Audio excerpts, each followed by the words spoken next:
Et la semaine dernière, il y a eu ce quantitative easing. Ces mesures de Mario Draghi, est-ce qu'elles sont positives ou pas pour vous et moi, j'ai envie de dire, pour les épargnants français? À moyen terme et à long terme, certainement qu'elles sont positives. On est dans ce contexte de toute façon de taux bas depuis maintenant un certain nombre d'années. 80% des Français détiennent un contrat d'assurance vie orienté sur les fonds en euros. Ils le savent bien, ils ont vu le rendement baisser depuis un certain nombre d'années. Donc ce contexte, il est connu. Je dirais peut-être qu'aujourd'hui, finalement, avec les mesures annoncées qui sont historiques, on sait que c'est la dernière cartouche qu'a tiré la BCE, on est peut-être arrivé au point bas. Cependant, on est en mesure de croire qu'on a 2 ans au moins devant nous avant que ces mesures n'aient réellement un effet et puissent impacter et déclencher une hausse des taux. Donc, donc l'impact, il est quoi sur plusieurs classes d'actifs, sur les taux en général, taux immobiliers, etc. Et puis sur les taux liés à l'assurance vie, quoi. C'est les deux vrais... Exactement. Si on regarde déjà l'assurance vie, et quand on parle d'assurance vie, finalement, on parle essentiellement des fonds en euros, parce que dans l'assurance vie, il y a plein d'autres choses à faire qui peuvent intégrer des actions, par exemple. Si on parle des fonds en euros, les fonds en euros classiques vont continuer à être très bas dans les prochaines années. Comme je le disais, les mesures de la BCE, c'est un plan sur 2 ans, jusqu'en septembre 2016.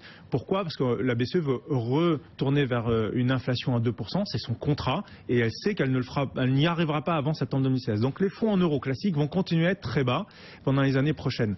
Après, on peut avoir une stratégie sur l'assurance vie orientée plus sur l'immobilier. L'immobilier devrait généralement profiter des mesures de la BCE. En tout cas, c'est l'espérance qu'on a. Et donc, finalement, on peut aller vers des fonds en euros donc obligataires, qui ne sont pas obligataires, pardon, mais qui ont une couleur immobilière. Les fonds en euros classiques sont extrêmement lourds en obligations, et donc ça c'est plutôt de et on cela voit d'ailleurs dans les classements que les rendements qui restent les mieux orientés dans ce qu'on appelle les fonds en euros sont ceux qui ont une forte composante immobilière. Voilà, alors ce que peut faire un épargnant aujourd'hui, c'est aller voir son banquier, son conseiller en gestion de patrimoine, et lui demander si son fonds euro classique est lourdement investi en obligations. Si c'est le cas, là il a intérêt à faire aujourd'hui un arbitrage et aller vers des fonds euros, soit avec une poche action, soit vers des fonds euros plus tournés vers l'immobilier. L'histoire de l'inflation, qui est quand même le but ultime de la Banque Centrale Européenne, qu'est-ce qu'on en pense, là encore, tout le temps, à travers ce prisme placement? Alors, c'est vrai qu'on peut se dire... il peut y avoir un double effet. Voilà, il peut y avoir un effet ciseau. L'effet ciseau serait en fait que d'ici 2-3 ans, l'inflation reparte avec un objectif à 2%, ça semble quand même difficile à atteindre en 2 ans. Mais imaginons que on se retrouve avec une inflation à 2% et qu'en même temps on soit investi fortement sur des fonds obligataires avec des taux. Aujourd'hui, la France emprunte à 0,5, 0,6. Imaginons qu'on rentre aujourd'hui sur un fonds euro classique, on va avoir dedans des obligations à 0,5, 0,6. Donc là, il peut y avoir un effet ciseau. Donc ma préconisation, c'est de dire éviter cet effet ciseau dans 2 ans, aller tout de suite vers une stratégie plus offensive. D'ailleurs, c'est ce que veut la BCE. Que cherche la BCE? C'est que finalement tous les investisseurs, y compris les épargnants, fassent un arbitrage entre sans risque et prise de risque. Donc aller vers le... Donc c'est peut-être le moment de revoir son assurance vie en la colorant un tout petit peu. Nous, on le dit depuis un certain temps. On pense qu'aujourd'hui, on est vraiment au fond du trou. Et donc c'est le moment d'aller colorer son assurance vie avec des placements plus dynamiques, soit en actions, soit en immobilier, mais également de changer sa stratégie de fonds euros et de profiter, tant qu'il en est encore temps, qu'il y ait des fonds euros, notamment en immobilier, parce que c'est peut-être quelque chose qui n'a pas duré qui n'a pas duré très longtemps. Donc ça c'est une solution. L'immobilier, justement, les taux d'emprunt, on sait, ils sont déjà très bas. Est-ce que ça peut encore descendre? Est-ce que ça veut dire que c'est le moment de se préparer vraiment à investir en immobilier? Est-ce que ça veut dire qu'il faut renégocier son crédit, voire renégocier son crédit? Premièrement, je ne pense pas qu'on puisse encore, sur les taux d'emprunt immobilier, baisser encore fortement. Parce que contrairement à ce que tout le monde pense, les taux du crédit immobilier ne sont pas orientés par les mesures de la BCE, mais sont surtout orientés par le niveau auquel les banques françaises financent leurs ressources, notamment au regard du niveau des placements réglementés, livret A et autres produits réglementés. Et là, malheureusement, politiquement, les mesures n'ont pas été prises encore, ce qui fait qu'aujourd'hui, on reste sur un niveau de taux d'emprunt crédit immobilier autour de 2,8%, et on est certainement au plus bas de la courbe, alors qu'en réalité, on devrait être à un niveau inférieur. Aujourd'hui, emprunter, c'est cher au regard du niveau de l'inflation. Alors cependant, ce qu'on peut se dire aussi, c'est renégocier. Oui, il faut quand même renégocier parce qu'on ne va pas aller plus bas. Il y a une tendance aussi politique à pousser les banques maintenant à ouvrir plutôt les vannes du crédit variable, parce que sinon il y a un risque pour les banques. Et donc si on a la possibilité aujourd'hui d'aller voir son banquier pour obtenir un taux fixe à 2,8%, il faut en profiter. Maintenant, renégocier, qui était votre autre question, ça a un coût de négocier son crédit. Et par exemple, pour un crédit immobilier autour de 100-150 000 euros, c'est quelques milliers d'euros. Le coût que ça représente pour l'emprunteur, c'est quelques milliers d'euros. Donc s'il a déjà fait il y a 2 ans, je ne suis pas sûr qu'aujourd'hui ça vaille le coup de renégocier en cours, parce qu'il y a un coût fixe à renégocier son crédit.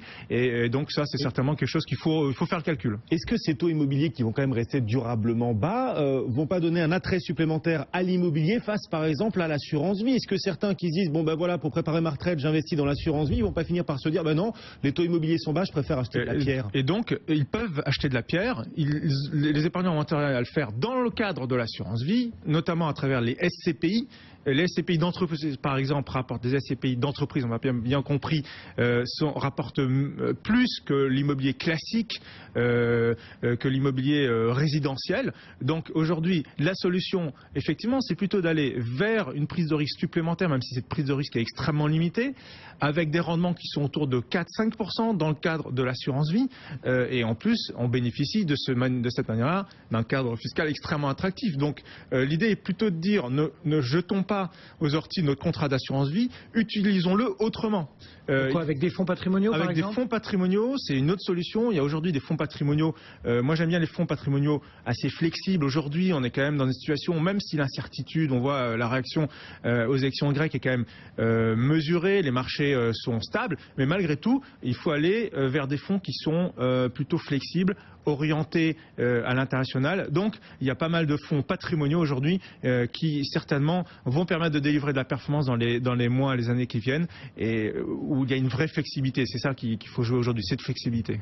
Pour ceux qui veulent le rendement, il y a un dernier produit dont on n'a pas parlé et qu'il faut peut-être se dépêcher de privilégier, enfin dans lequel il est peut-être urgent d'investir, c'est le PEL, non? Il reste à peine quelques jours pour profiter du taux à 2,5. Ne vous précipitez pas, parce qu'aujourd'hui le PEL, même à 2,5 ou à 2% dans quelques jours, ça rapporte après prélèvements sociaux 1,6%. Et très franchement, en termes de produit d'épargne, c'est pas le produit du siècle. Après, il y a beaucoup de contraintes dans le cadre du PEL, des plafonds de versement, l'engagement de verser chaque année, des difficultés pour retirer ces fonds avant 4 ans. Bon, donc finalement, aujourd'hui, une fois de plus, ça peut paraître quelque chose qu'on répète, mais on ne se trompe pas là-dessus depuis plusieurs années. Mieux vaut, en termes d'épargne, aller sur l'assurance vie. Avec la flexibilité de l'assurance vie, il y a vraiment des choses intéressantes à faire. Après, au-delà de ça, le PEL en termes de produits de crédit immobilier, là aussi, ça reste des niveaux élevés de taux de crédit. On est au-dessus de la moyenne du taux de crédit immobilier qu'on peut obtenir en France aujourd'hui. Donc aujourd'hui, il n'y a pas de raison de se précipiter. Il reste quelques jours. De toute façon, on ne fait pas une bonne opération en se précipitant parce qu'il y a une pression sur la date en termes de stratégie d'épargne. Donc on rappelle, le taux du PEL va passer de 2,5 à 2% le 1er février. Voilà. En réalité, il devrait être en dessous de 2%. La réalité économique devrait pousser à ce qu'on soit en dessous de 2%.